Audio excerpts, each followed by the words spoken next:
From small villages in sub-Saharan Africa to the bustling cities of the Asian subcontinent, from Latin America to China and Eastern Europe, people everywhere are striving to improve their lives. People seeking the same things: opportunity to learn, an identity and ownership that allows them to prosper, a chance to earn a living for themselves and their families, to use their imaginations, to take risks and possibly fail, but to increase their options and to reap the rewards if they succeed. Join us now to see what can happen when ordinary people have the tools to help themselves. Major funding for this program has been provided by the Barney Family Foundation and the Green Children Foundation. Somewhere on Earth, at this very moment, a child is beginning its journey through life. 250 babies are born every minute, 15,000 an hour, 132 million a year, each and every year. And among them may be the potential to cure disease, to reinvent the future, or to change the course of world history. Because people are the world's ultimate resource.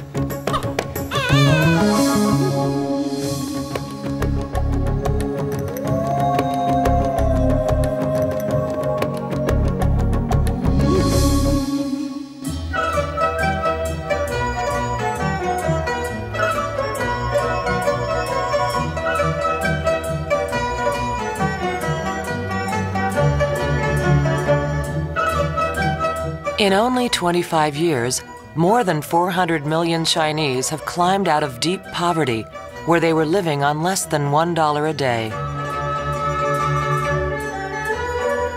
Shanghai, often called the head of the dragon, is a dramatic symbol of the fastest-growing major economy in world history. Little more than a dozen years ago, the financial district of Pudong was swampy farmland. Today, hundreds of thousands work in skyscrapers, some among the tallest in the world. Designer boutiques line the city's streets, and Shanghai is a destination for tourists and business travelers from across China and around the world.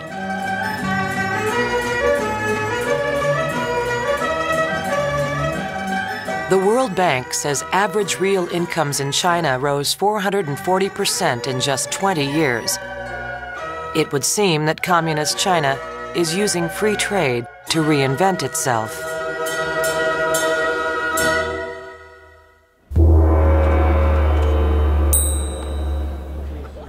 For much of the 20th century, it was a poor country. And under Chairman Mao, private property and private business were illegal. Even today, new ideas flooding into China's cities mix uneasily with ancient cultural traditions. Everything is changing, especially personal expectations. Merrill Lynch estimates that there are at least 300,000 millionaires in China. There are 10 Ferrari dealerships. It's Ferrari's 5th largest market in the world. People are now able to use their imaginations and intelligence to create more options for themselves and to get paid for their hard work. China has become the world's 3rd largest trading nation.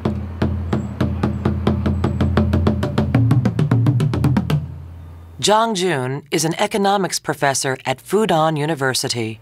I think this is a great country. I think especially after the rapid economic development and making the country rich today, I think the majority of the Chinese are proud of being Chinese. It's a totally different picture, for 15 years ago.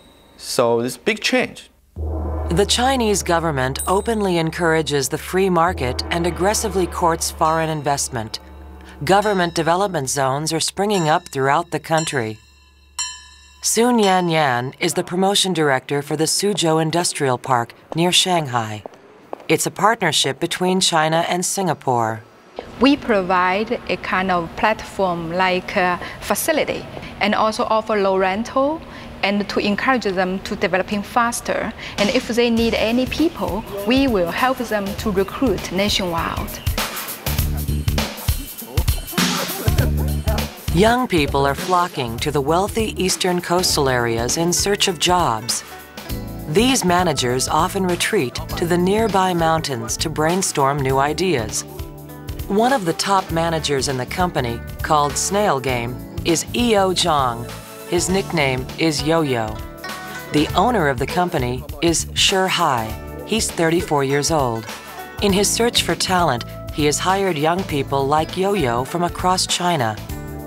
Within 2 years, they expect to be listed on the NASDAQ exchange in New York.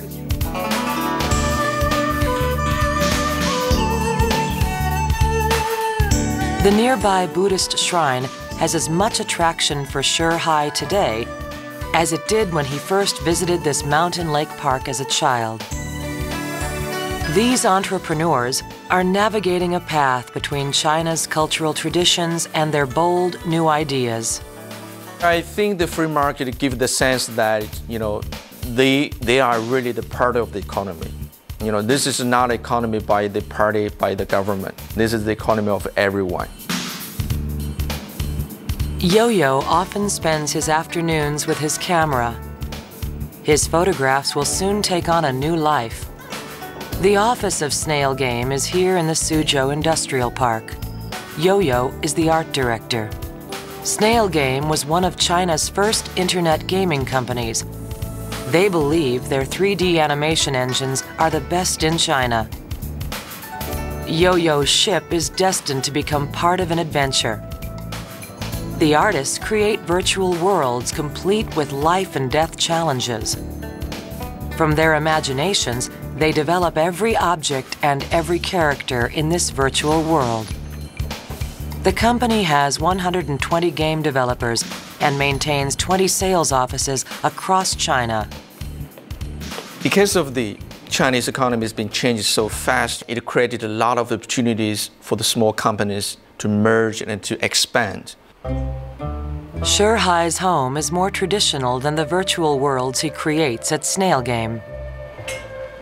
He and his wife, Jo, have known each other since high school.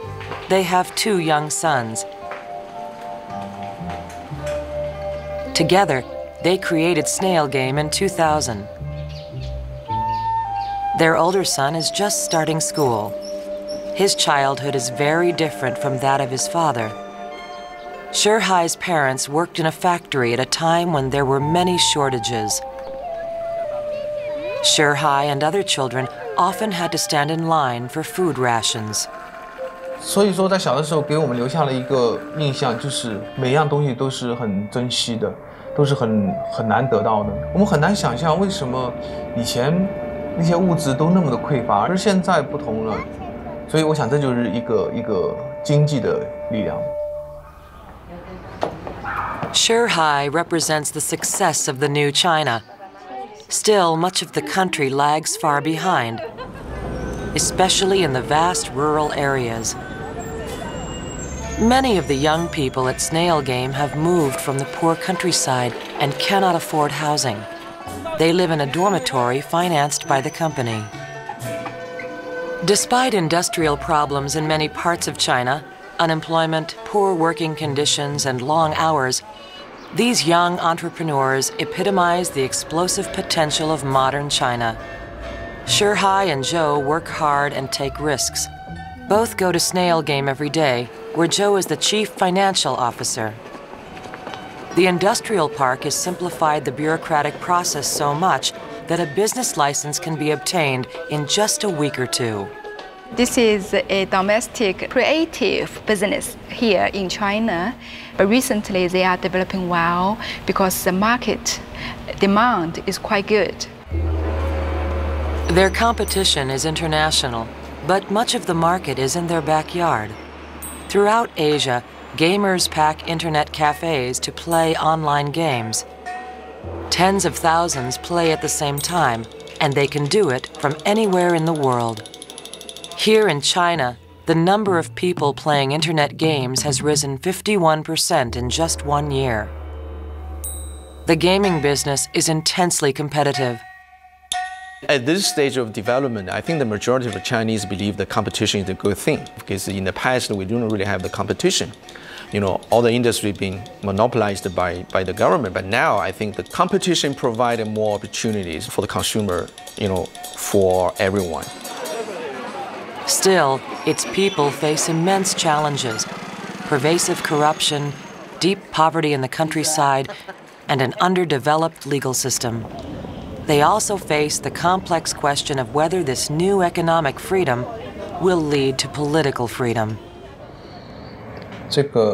这是一个很敏感的问题，敏感的话题。我觉得是这样，就是说，中国这样的一个民族，它跟西方不太一样。你看我们几千年的一个文明，它整个一个发展，从某种意义上，人们更需要一些框架式的东西。它不像美国，它可能需要更有框架式的，而不是完全开放式。The oldest continuous civilization in the world, China has remained intensely self-reliant and innately entrepreneurial.